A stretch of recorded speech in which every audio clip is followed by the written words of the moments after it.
Hello guys, welcome to my another mini blog. আজকে মা আমের আচার বানাচ্ছিল, তো আমি ভাবলাম তোমাদের সঙ্গে একটু শেয়ার করি।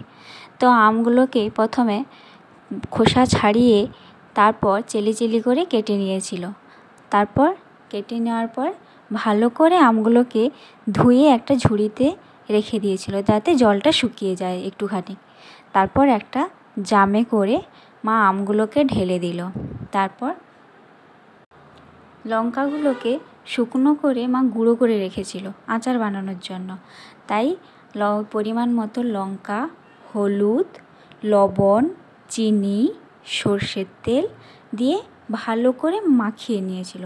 তারপর মায়ের মনে হলো যে বোধহয় আরেকটু চিনি লাগতে পারে, আর একটু তেল লাগতে পারে। তাই আবার একটুখানি চিনি, সর্ষের তেল আর সর্ষের বাটন মাখিয়েছিল। যদিও মা এখানে বাটনটা দিতে ভুলে গেছিলো, আমি ওটা অ্যাড করেছি পরে। তো বাটন দিয়ে ভালো করে মাখিয়ে রোদে থালায় করে শুকোতে দিয়েছিল। এইটা রোদে 2-3 দিন শুকোনোর পরে আমের আচার একদম তৈরি, আর কোনো কিছু করতে হয় না। আপনারা চাইলে অবশ্যই ট্রাই করে দেখতে পারেন এই আচারটা। যদিও আচারটা খেতে খুবই টেস্টি হয়। প্লিজ ভালো লাগলে লাইক, শেয়ার অ্যান্ড কমেন্ট করো প্লিজ।